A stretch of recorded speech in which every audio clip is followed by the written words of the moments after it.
Hello everyone, हिजोको भिडियोमा मैले कुरा गरेको थिएँ स्किल माइग्रेसनको लागि एउटा इम्पोर्टेन्ट स्टेप भनेको स्किल एसेसमेन्ट पनि हो।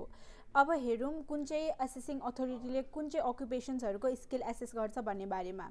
जस्तै कि मैले हिजोको भिडियोमा पनि कुरा गरेको थिएँ हरेक अकुपेसनको आफ्नो एसेसिङ अथोरिटिजहरू हुन्छ भन्ने बारेमा।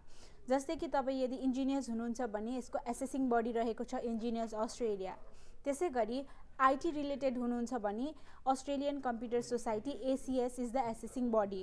त्यसै गरी तपाईँ ट्रेड पर्सन्स हुनुहुन्छ भने trade recognition Australia is the assessing body TRA. र धेरै जेनरल र प्रोफेसनल अकुपेसन्सको लागि VETASSESS is the assessing body.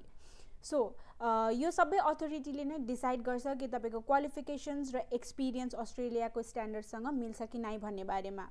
So मेरो नेक्स्ट भिडियोमा तपाईँले हेर्न सक्नुहुन्छ कि यो एसेसिङ अथोरिटिजहरूको लागि अप्लाई गर्नको लागि के कस्तो डकुमेन्ट्सहरू रिक्वायर्ड छ, स्किल एसेसमेन्ट कसरी गर्ने भन्ने बारेमा म नेक्स्ट भिडियोमा कुरा गर्नेछु। So stay tune guys.